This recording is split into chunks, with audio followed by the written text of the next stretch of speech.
वैश्विक मीडिया में कुछ ऐसे चैनल हैं जो जानबूझकर भारत को उकसाने के लिए भ्रामक रिपोर्टिंग करते हैं। खुद के देश में चाहे जो हो, पर भारत के बारे में उल्टा सीधा लिखे बगैर इनके हृदय को चैन नहीं मिलता। एक ऐसा ही न्यूज संस्थान है अल जजीरा। अल जजीरा लगातार भारत के विरुद्ध प्रोपेगेंडा चलाता रहता है। इस्लामिक दुनिया के मुखपत्र को हिंदुस्तान और हिंदुस्तान की संस्कृति से एक अजीब प्रकार की चिढ़ है। वक्त वक्त पर उसकी वो चिढ़ उसके लेखों में भी दिखती है।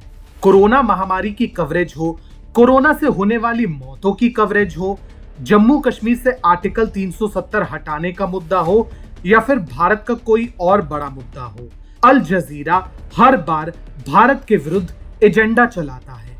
इसके चक्कर में कई बार अल जजीरा को सोशल मीडिया पर लोगों ने खूब खरी खोटी सुनाई है और भारत सरकार ने पाबंदियां भी लगाई है, लेकिन अल जजीरा है कि मानता ही नहीं।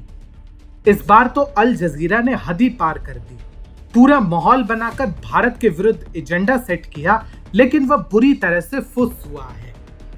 टीएफआई पर आपका स्वागत है और मैं अनिमेश पांडे आज आपको बताऊंगा कि कैसे अल जजीरा ने भारत के नौसैनिक बेस से जुड़ी खबर को एक्सपोज करने का दावा किया, लेकिन उसमें खुद ही एक्सपोज हो गया। अल जजीरा ने हाल ही में अपनी वेबसाइट पर एक आर्टिकल पब्लिश किया।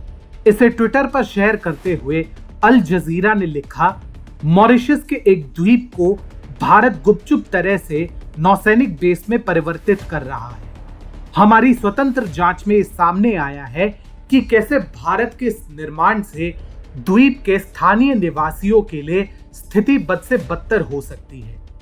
बचपन में आपने वो कहानी तो सुनी ही होगी, कौवा कान ले गया, कौवा कान ले गया।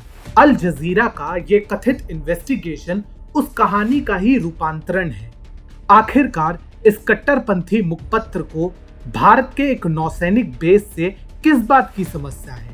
ना तो ये कोई गुप्त बेस है और ना ही इस पर गुपचुप तरह से काम चल रहा है। भारत एगालेगा द्वीप पर 2015 से मॉरिशस के साथ एक आधिकारिक करार के अंतर्गत कार्य कर रहा है। इसमें गुप्त या साजिश जैसा क्या है?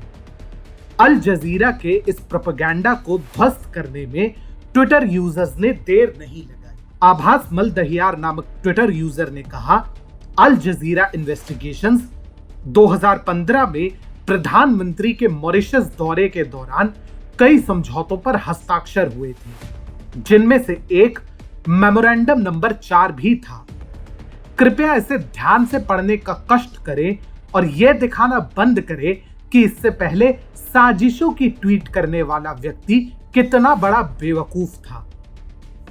अल जजीरा की भ्रामक रिपोर्टिंग पर आक्रामक रुख अपनाते हुए टीएफआई पोस्ट की संपादक शुभांगी शर्मा ने ट्वीट किया, यहां कोई सीक्रेट नहीं है, ये भारतीयों के लिए गर्व की बात है। जलन तो केवल चीन को होगी।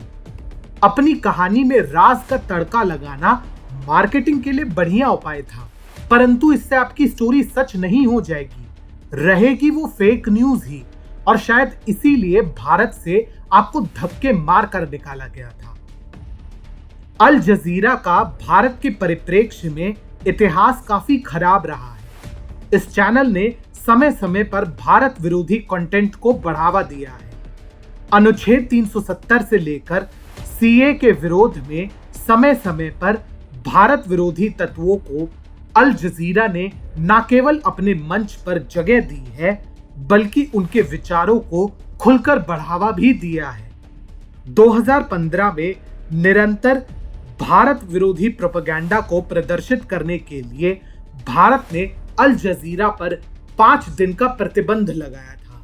इतना ही नहीं, 2018 में भारत ने अल जजीरा को मिलने वाली सिक्योरिटी क्लियरेंस पर भी रोक लगा दी थी।